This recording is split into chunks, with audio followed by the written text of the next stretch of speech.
legitimized by creators such as Hassan, such as Denims, such as Mike from PA, and all these leftist commentators who think they can get one up on me by sicking and participating and legitimizing the most crazed psychopaths on the internet. Right, with Ethan specifically accusing Hassan and other creators of, at the very least, minimizing what the subreddit has done, and at one point appearing to suggest that Hassan's fans were responsible for the CPS call and other targeted harassment towards him. And that, as Hassan and Ethan have been at odds for a long time now. They're former friends, former podcast hosts, and there are a lot of recent tensions that are tied to their opposing views around the war in Gaza. Their relationship and the fallout, it's long and storied. But going back to Ethan's video, he then went on into more context as to why the CPS call specifically accused him of letting his kids eat feces off the floor, and he showed a stream from the beginning of the month where a creator by the name of Denims reacted to a creator by the name of Bad Empanada. The house is just like covered in dog shit, and he has kids, and his kids like crawl into the dog shit, and God forbid,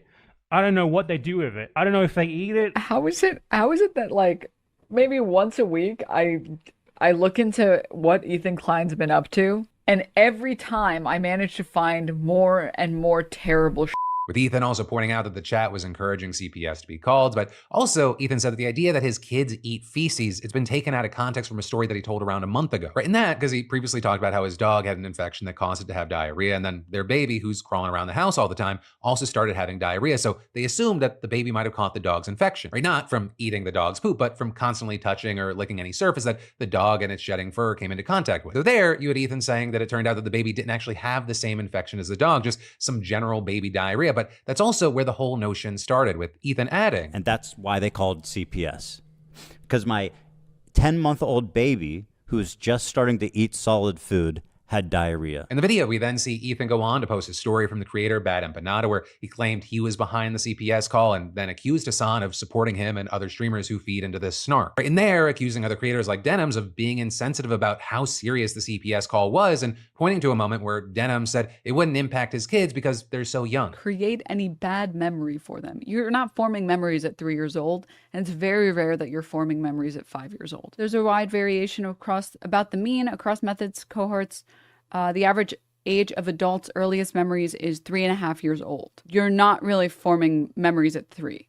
You literally just read out of your mouth that the average adult starts forming memories at 3.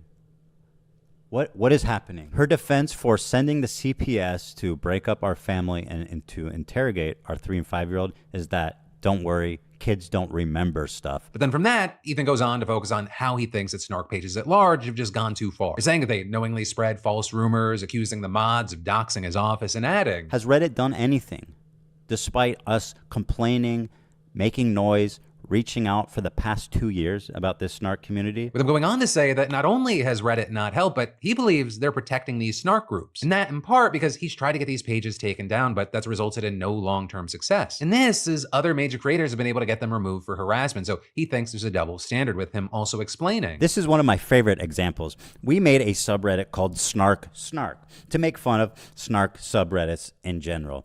And the community was actually starting to pick up steam and become pretty active. Well, it was removed. Why was it removed? For harassment. With Ethan then claiming that the community is reopened, but the new moderator was also a moderator for one of the H3 snark pages. And with that, arguing that these platforms are protecting people who go after it. So here we are, where it's acceptable to call child protective services on people as an act of political protest on a website, Reddit, in which they do not care. They protect it, they enable it. At what point has this gone too far? And how much worse can it get before something is done about it? Right, and as far as the reaction to that video, I mean, if you go into the comments, you have a lot of people agreeing with him that it's just gone too far, that targeting children is not okay. Right, and that sentiment appearing to come from both people that support him as well as people who have historically not liked him. Folks writing things like, regardless of people's opinions on Ethan, you would think everyone could agree that getting CPS involved is unhinged. Others focusing on the fact that whoever called CPS diverted resources away from someone who may have actually needed them. Though then all of that, while on the opposite side of the internet, including on some of those snark pages, you have people questioning the validity of Ethan's CPS story. You then also had some people that Ethan called out responding, or Bad Empanada posting these on his Instagram story, but then also calling out Ethan, saying that he encourages his fans to go after his ops online and reveals their personal information too. Additionally, you had Hassan reacting on stream to the claim that his fans were behind the CPS call by saying, why in the ever-loving would I ever do that, or even one of my fans would ever do that? he said that? Is there a thing that happens on the planet to Ethan that I am not responsible for? Let me tell you why I would never do that. Because I'm not Ethan Klein, okay? That's right. I would never in a million years entertain such a thing. Never, ever, ever. The fact that people have done that is also insane. I don't know who did it. I don't know what they did. But the notion that, like, I would ever entertain that is insane. It's pure projection. It's quite literally projection.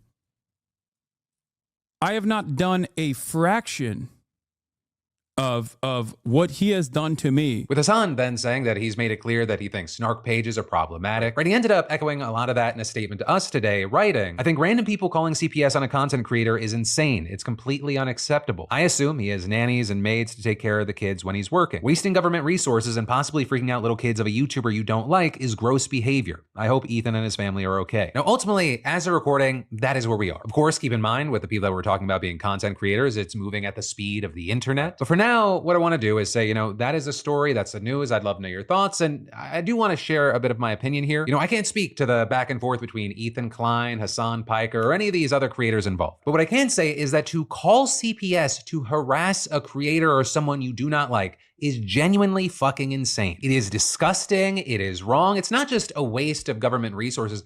I would argue this is just a different version of trying to swat someone. If someone gets swatted, you want to harass, you want to scare them. Worst case scenario, someone gets fucking killed. If someone knowingly calls CPS to harass, they're trying to harass you. They're trying to scare you. And then worst case scenario, the system is fucked and you lose your family. And I'd want to see the people responsible for fake CPS calls punished in a similar fashion to swatting calls. I mean, how many stories have we covered over the years where there are children that are genuinely being abused and mistreated and need help, and you're fucking taking resources away because you want to harass a YouTuber? That's not warranted. It doesn't get validated or get a pass whether I like the person or I fucking hate the person. Ultimately, that is the story. And then separately, my opinion. And then, of course, I'd love to know your thoughts in those comments down below. Because remember, yes, this is a news show, but I also want it to be a conversation. I want to hear from you. And then, of course, we talk about things at the end of the show and commentary from the previous show. And then we'll get to more news in just a moment. But first, it's been really cool working with SeatGeek on the $500 weekly giveaway and seeing how you're using your winnings. From concerts and Broadway shows to sporting events, you beautiful bastards are absolutely crushing it. And keep in mind, you've got Kendrick Lamar, SZA, Tyler, the Creator, Beyonce, Morgan Wallen, just to name a few, all on tour. So if you haven't entered yet, just do it. I mean, next week's winner could be you. And for the uninitiated, SeatGeek is the #1 rated live event ticketing app with over 28 million downloads and access to a wide array of entertainment to get you and a loved one out of the house. So if you're new to SeatGeek, scan the QR code and add code Phil for $20 off your first purchase. And then while you're there, just simply add code PDS to your SeatGeek account as well to get $10 off future purchases, and you could be one of our lucky weekly winners. That's $500 in credit towards any of SeatGeek's 70,000 events. Because again, SeatGeek vets, if you used it before, you can still add code PDS, which gets you $10 off any purchase. And again, you'll be entered for your chance at the $500 SeatGeek credit, no purchase necessary. Then next up in the news, we need to talk about how, while Trump may have paused most tariffs on Mexico and Canada again for now, that hasn't stopped a trade war from escalating. Or with, among other things, yesterday, that war hitting more than 1 million American victims when Ontario Premier Doug Ford announced this. Play the clip. Until these tariffs are off the table, until the threat of tariffs is gone for good, Ontario will not relent. We will not back down. Pausing some tariffs, making last-minute exemptions, it won't cut it. We need to end the chaos once and for all. That's why today we're moving forward with a 25% surcharge on electricity exports. For the 1.5 million American homes and businesses that Ontario powers, homes and businesses in Minnesota, Michigan, and New York. This surcharge will cost families and businesses in these states up to $400,000 each and every single day. On an average, this will add around $100 per month to the bills of hardworking Americans. Let me be clear, I will not hesitate to increase this charge. If necessary, if the United States escalates, I will not hesitate to shut the electricity off completely. Right, and this doesn't necessarily come as a surprise. Ford has been threatening this move for weeks in response to Trump's on-again, off-again tariffs. But now he's saying this new tariff on energy exports will remain in place despite the current pause, arguing the back and forth just creates more uncertainty, with him then going on to make it abundantly clear that he's only doing this because of Donald Trump and that this whole situation will only get worse from here. Believe me when I